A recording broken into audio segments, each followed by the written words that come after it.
¿qué significa que leamos la porción Zahor, recordar, antes de Purim en el trabajo? De Rabash. El escrito dice, recuerda lo que te hizo Amalek en el camino cuando salieron de Egipto, lo que te pasó en el camino. Borra el recuerdo de Amalek bajo el cielo, no te olvides. Debemos entender por qué debemos recordar lo que Amalek nos hizo para observar. Borra el recuerdo de Amalek. Esto significa que si no recordamos lo que nos hizo, no podemos borrarlo, sino precisamente lo que recordamos de él, esto podemos borrar y no más. Debemos entender lo que significa en el trabajo cuando dice, borra el recuerdo de Amalek. Y si no tenemos memoria, entonces no lo podemos borrar. Por lo tanto, primero se nos dio la mitzvah, recuerda lo que Amalek te hizo. Y luego tenemos el recuerdo de Amalek y podemos llevar a cabo la mitzvah de borrar a Amalek. Se sabe que no hay luz sin un cli, no hay llenado sin una carencia. Por lo tanto, una persona no puede hacer nada si no necesita esa misma cosa. Así pues, ¿cómo podemos borrar a Amalek si no tenemos necesidad de borrarlo? Es decir, una persona no sabe qué es Amalek o por qué debe realizar la acción de borrarlo. Por lo tanto, primero debemos saber qué es Amalek y qué problemas nos ha causado. Luego, en la medida en que comprendemos que nos está causando problemas, en esa medida estamos listos para observar, borra el recuerdo de Amalek.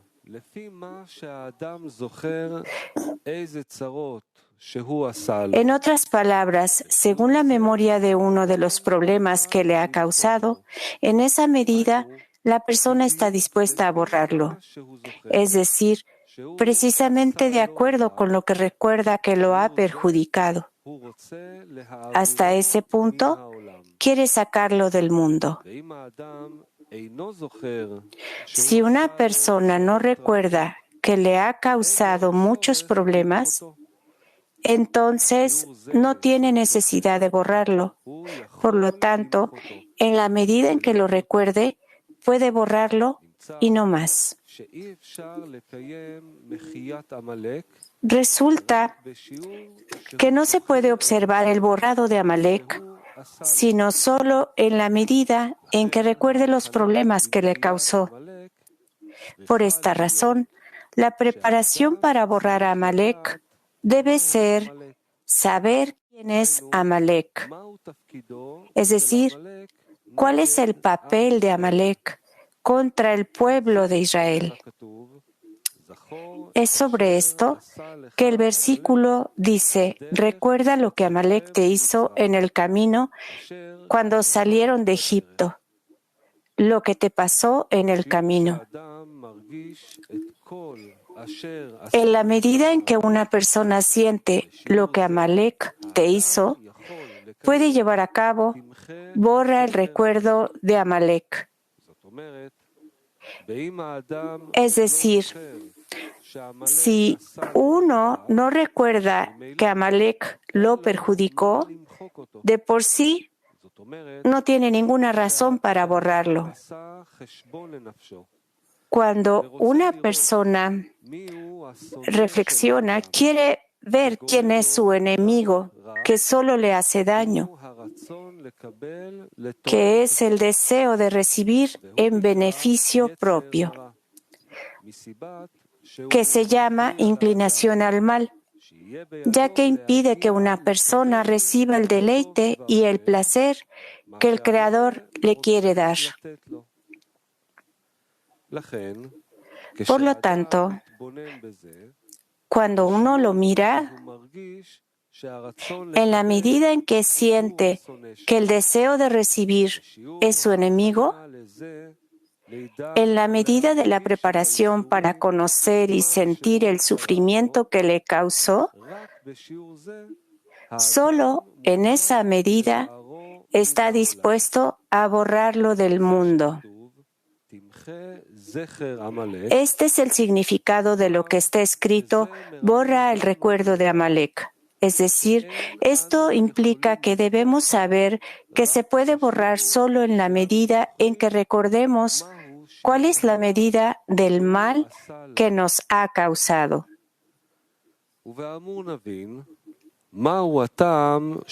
En consecuencia,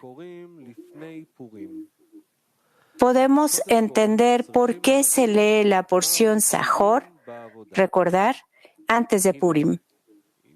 Primero, debemos entender qué es Purim en el trabajo. La importancia de Purim se explica en las palabras del Ari. Este es el significado de lo que está escrito. Su memoria no se desvanecerá de sus descendientes. Esa iluminación está en los días de Purim cada año. Por lo tanto, en el futuro, todas las festividades serán canceladas, excepto el rollo de Esther. La razón es que nunca ha habido un milagro tan grande, ni en los Shabbat, ni en los días buenos, para que haya tal iluminación. A este respecto, Purim tiene una gran virtud por sobre todos los demás días, incluso en los Shabbat y los días buenos. En el comentario, Ornimi interpreta que esa luz que fue en los días de Purim puede iluminar solo al final de la corrección y no antes.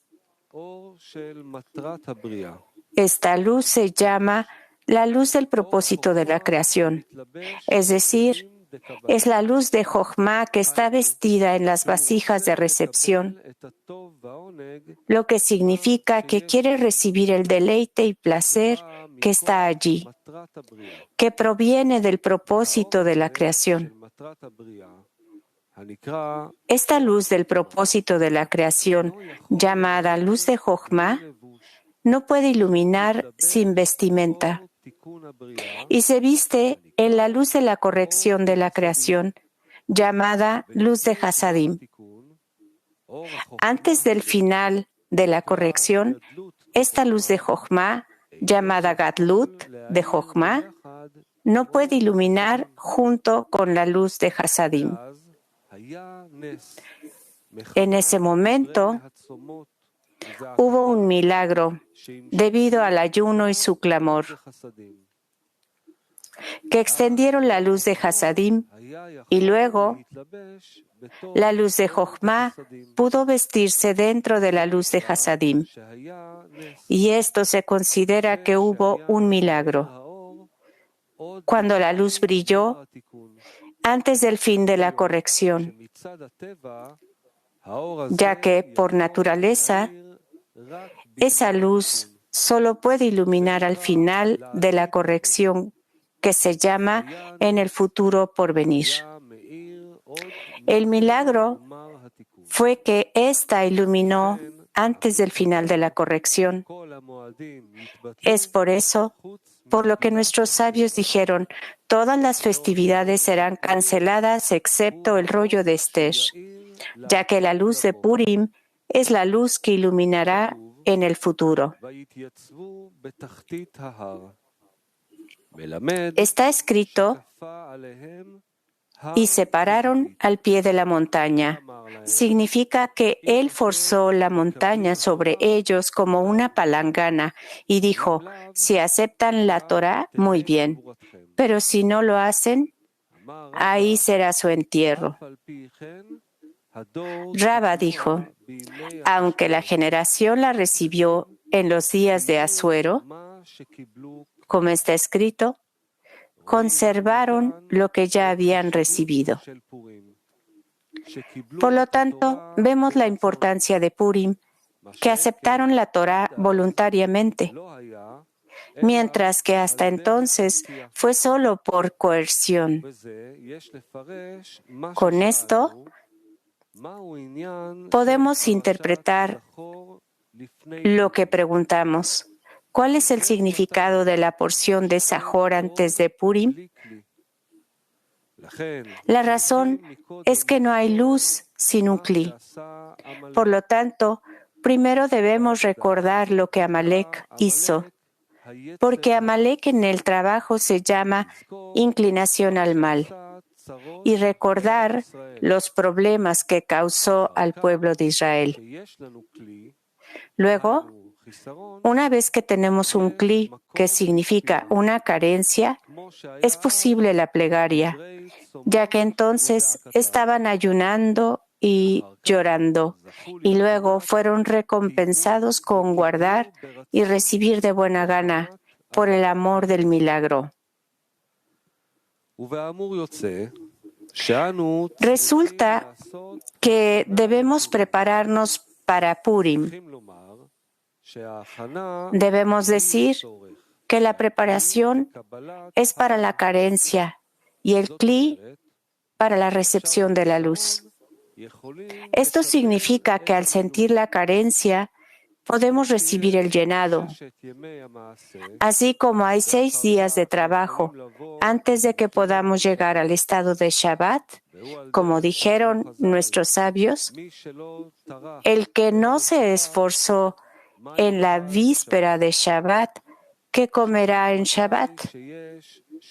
Lo que significa que solo cuando hay 6 días de trabajo, entonces cuando llega Shabbat, hay descanso.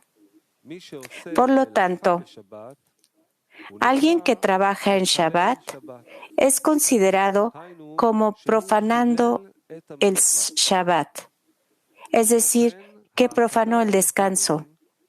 Del mismo modo, la preparación para Purim es también el sentimiento del mal de Amán, que quiere destruir y matar y aniquilar a todos los judíos, desde jóvenes hasta ancianos, niños y mujeres, en un día. Por lo tanto, uno debe prestar atención al Amán en su corazón. ¿Cómo quiere destruir cualquier cosa relacionada con la Kedushá? Es decir, cualquier cosa que pueda producir algo que se considere Kedushá. Independientemente de la medida del asunto, incluso si es el más pequeño, quiere destruirlo. Lamenta no tener el poder de sobreponerse al pensamiento de Amán, que quiere destruir a todos los judíos. Debemos interpretar que todos los judíos significa cualquier cosa que tenga alguna relación con en nombre de los cielos. Esto es lo que quiere destruir. Esto se llama reconocimiento del mal, que es un cli y una carencia. Después, podemos recibir un llenado para ello, llamado luz, que viene a llenar la carencia que hay en el cli. Por lo tanto, después Israel fue recompensado con y pasó lo contrario, de modo que los judíos gobernaron a sus enemigos y fueron recompensados con recibir la Torá voluntariamente y no por la fuerza. Lo principal del milagro es que los judíos gobernaban a sus enemigos, es decir, cuando la cualidad de los judíos en el corazón de uno gobierna, el trabajo del Creador puede hacerse voluntariamente y no por la fuerza. Resulta que el principal milagro es cuando estaba en un estado donde Amán controla y quiere destruir toda la cualidad de los judíos. Pero cuando los judíos controlan el corazón, ellos pueden observar voluntariamente y no por la fuerza.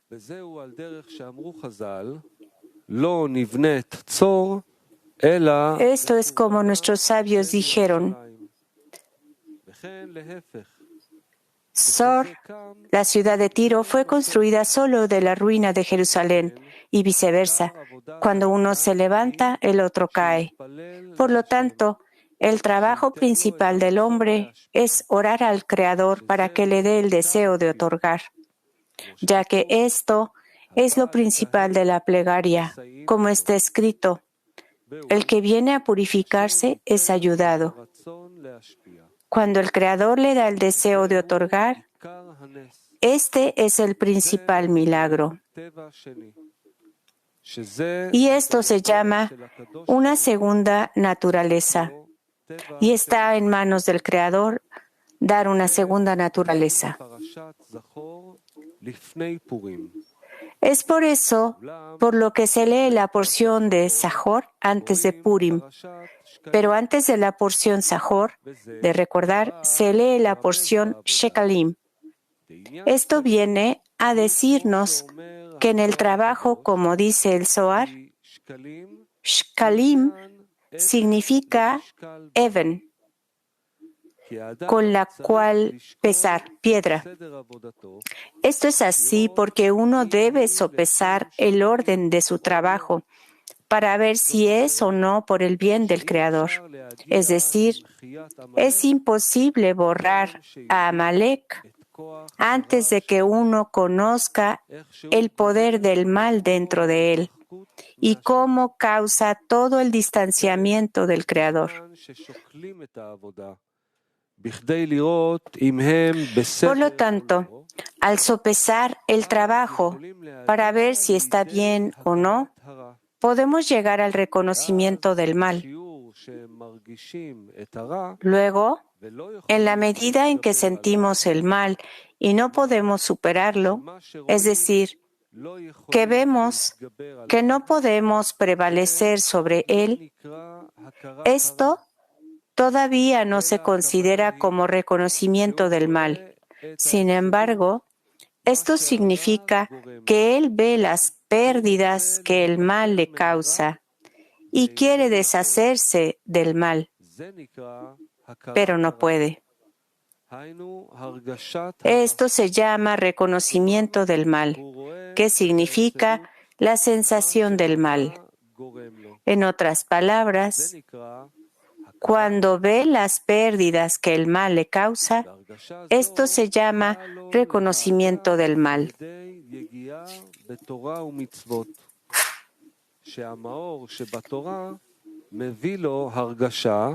Este sentimiento llega a una persona a través del trabajo en la Torá y las misbot. Cuando la luz en la Torá le hace sentir que la situación en la que se encuentra es muy mala porque le hace estar lejos de la Kedushá. Pero si no siente que está inmerso en el amor propio, lo perjudica. Y esto se llama reconocimiento del mal. Precisamente a través de la Torá y las misbot, cuando trata de obtener ayuda de ellas en el trabajo, la Torá le revela el mal que hay en él. La primera ayuda que recibe es el reconocimiento del mal. Es decir, reconocer que el mal es el deseo de recibir para uno mismo. Es malo y perjudicial para la espiritualidad. Resulta que el significado del reconocimiento del mal es reconocer que el mal, es decir, el deseo de recibir, es lo que perjudica al hombre. Y cuando uno siente que es dañino, puede orar desde el fondo del corazón. Sin embargo, debemos entender por qué debería haber una plegaria desde el fondo del corazón. La respuesta es que, dado que uno no puede sentir el verdadero sabor de nada a menos que lo anhele, desde arriba quieren que cuando él pida algo y que su solicitud sea respondida, debe haber una verdadera carencia. Esto se llama una plegaria desde el fondo del corazón. Y se sabe que corazón se llama deseo. Por lo tanto, cuando uno reza para que le den llenado, debe tener una carencia por el llenado. Por esta razón, si uno tiene otro deseo en el corazón, es una señal de que no tiene un gran deseo, ya que su deseo se divide en dos deseos. Resulta que ninguno de los dos es grande. Pero si solo tiene un deseo en el corazón, se considera que lo que pide es desde el fondo del corazón. Es decir, él no tiene ningún deseo en el medio. Él podría tener un deseo de aprender Torah, pero también un deseo de descansar y no esforzarse. Esto también se considera dos deseos y ya no se considera que el hecho de que él quiera aprender Torah sea un deseo, ya que él también quiere disfrutar del descanso. Por lo tanto, se lee la porción Shkelim antes de la porción Sahor, ya que primero debemos saber que el deseo de recibir se llama malo y dañino, y luego podemos decir, recuerda lo que Amalek te hizo. Es decir, cuando estableció la soberanía del deseo de recibir sobre el pueblo de Israel en la mente y el corazón. Y como ya sabemos que hizo algo malo, surge el deseo de borrar a Amalek. Debemos saber que en el orden del trabajo tenemos que hacer varios discernimientos. Uno, cuando una persona comienza a entrar en el trabajo de observar la Torah y las Misvot, no se siente carente, ya que sabe que está más o menos observando la Torah y las Misvot. Por lo tanto, no tiene ninguna razón para decir que está mal. 2. Cuando comienza a examinar sus acciones, comienza a sentir que tiene algo malo en él y que es malvado, pero no un completo malvado, ya que ve que hay personas peores que él. Por lo tanto, se llama malvado incompleto.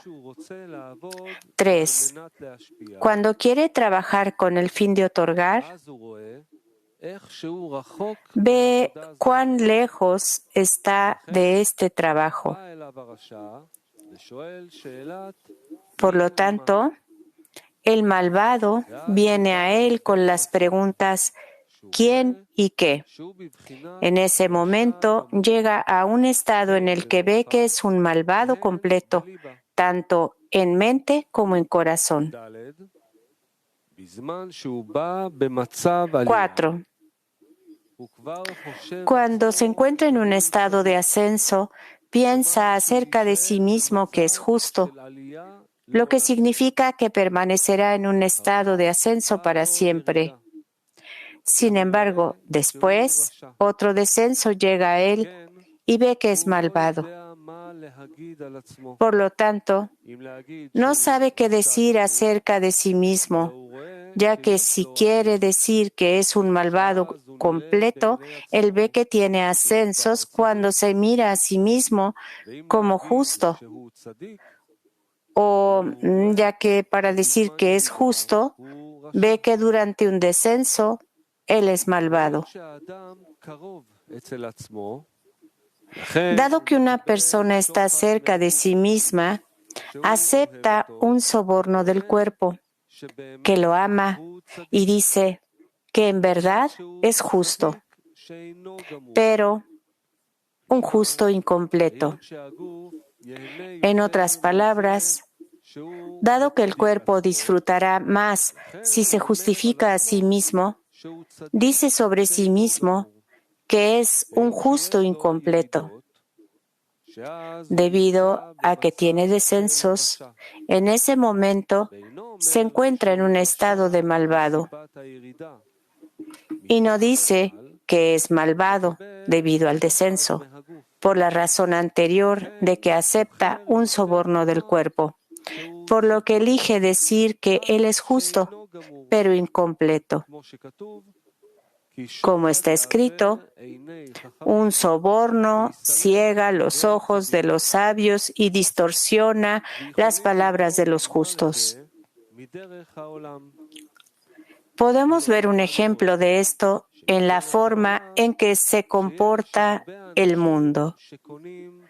Vemos que muchas personas compran boletos de lotería para ganar el sorteo. Cada uno piensa que ganará el gran premio en la lotería. Aunque podría haber 1.000.000 de participantes en la lotería y solo un ganador. Sin embargo, todos los que participan en el sorteo piensan que podrían ganar. Por eso, compran el boleto de lotería, es decir, aunque es dudoso, piensan que aún podrían ganar. Por el contrario, vemos que cuando quienes compran el boleto de la lotería quieren ir a algún lugar en automóvil, vemos que 1 de 1.000.000 tiene un accidente automovilístico y las personas resultan heridas. Pero esa persona que compró el boleto de lotería no teme que pueda tener un accidente. No dice, como cuando viene a comprar un boleto, que pueda tener un accidente. La razón de esto es que dado que una persona está cerca de sí misma, no puede ver nada malo de sí misma.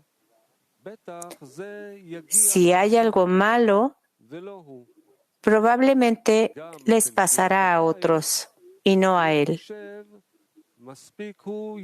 aunque tiene esperanzas de ganar la lotería. Con un accidente automovilístico, alguien más ganará esto y no él. Aunque basado en que determina que hay una diferencia entre la lotería y un accidente. Y sin embargo, un soborno ciega los ojos de los sabios y distorsiona las palabras de los justos. Por lo tanto, cuando uno ve que tiene ascensos y descensos, dice que en verdad es justo. Entonces, ¿por qué está teniendo descensos? ¿Por qué entonces durante el descenso ve que es malvado? Como resultado, dice acerca de sí mismo que es justo, aunque incompleto. 5. Cuando es recompensado con fe completa y puede dirigir su trabajo con el fin de otorgar, pero solo en vasijas de otorgamiento, se puede decir que ya tiene amor por el Creador, aunque solo con la buena inclinación. Pero las vasijas de recepción que pertenecen a la inclinación al mal todavía están fuera de la Kedushá. 6. Cuando logra el arrepentimiento, es decir, cuando es recompensado con el amor del Creador, con ambas inclinaciones, como está escrito, y amarás al Creador tu Dios con todo tu corazón, es decir, con ambas tendencias, la buena inclinación y la mala inclinación.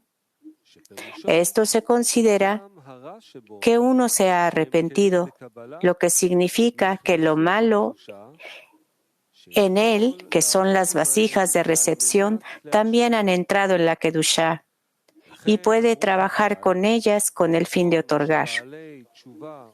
Es por eso por lo que nuestros sabios dijeron, en un lugar donde se paran los que se arrepienten, los justos no se paran. Esto significa que los justos completos no pueden pararse en la Kedushá. Es decir, que los justos completos no pueden usar los kelim, las vasijas de la inclinación al mal, que son vasijas de recepción en beneficio propio, porque están corregidas y están en la Kedushá. Es decir, que trabajan por el bien del Creador. De ello resulta que todo sigue el orden de los grados, de ligero a pesado. Por lo tanto, el orden del trabajo es que comenzamos en lo lishma y luego logramos lishma. En consecuencia, debemos interpretar lo que nuestros sabios dijeron sobre las palabras recibir y guardar. Guardar lo que ya habían recibido. Es decir, hasta ahora fue por la fuerza, como está escrito, y se pararon en la parte inferior de la montaña. Y explicaron, forzó la montaña sobre ellos como una palangana y dijo, si aceptan la Torá, muy bien, pero si no lo hacen, este será su lugar de entierro. Resulta que hasta ahora fue por la fuerza y ahora en Purim la aceptaron de buena gana. Esto se llama el orden del trabajo. Es decir, que el comienzo del trabajo del hombre debe ser por la fuerza. Por naturaleza, cuando una persona quiere trabajar en beneficio del Creador, su cuerpo se opone a ello. Esto significa que en verdad comenzamos en lo lishma, cuando el cuerpo no se opone tanto, ya que cuando cree que será recompensado por renunciar a pequeños placeres y recibir a cambio grandes placeres, es decir, que promete al cuerpo que recibirá una recompensa mayor a cambio de su trabajo en Torah y Misbot. Esto no va contra de la naturaleza. Por lo tanto, este es realmente el primer comienzo. Pero después, cuando comienza el trabajo con el fin de otorgar, el cuerpo se resiste, ya que contradice la naturaleza con la que nació, que es pensar solo en su propio beneficio. En ese momento, el trabajo es coercitivo, es decir, no debe mirar el cuerpo, ya sea que acepte trabajar por el bien del Creador. Más bien, uno debe hacer todo por la fuerza, incluso si el cuerpo no está de acuerdo. Esta coerción que una persona hace se considera como una plegaria, ya que una persona quiere observar, ama al Señor tu Dios, pero ve que no tiene amor por el Creador, porque hay una regla de que donde hay amor no hay coerción. Más bien, específicamente donde no hay amor y una persona quiere trabajar para alguien para quien no tiene amor, puede trabajar para él.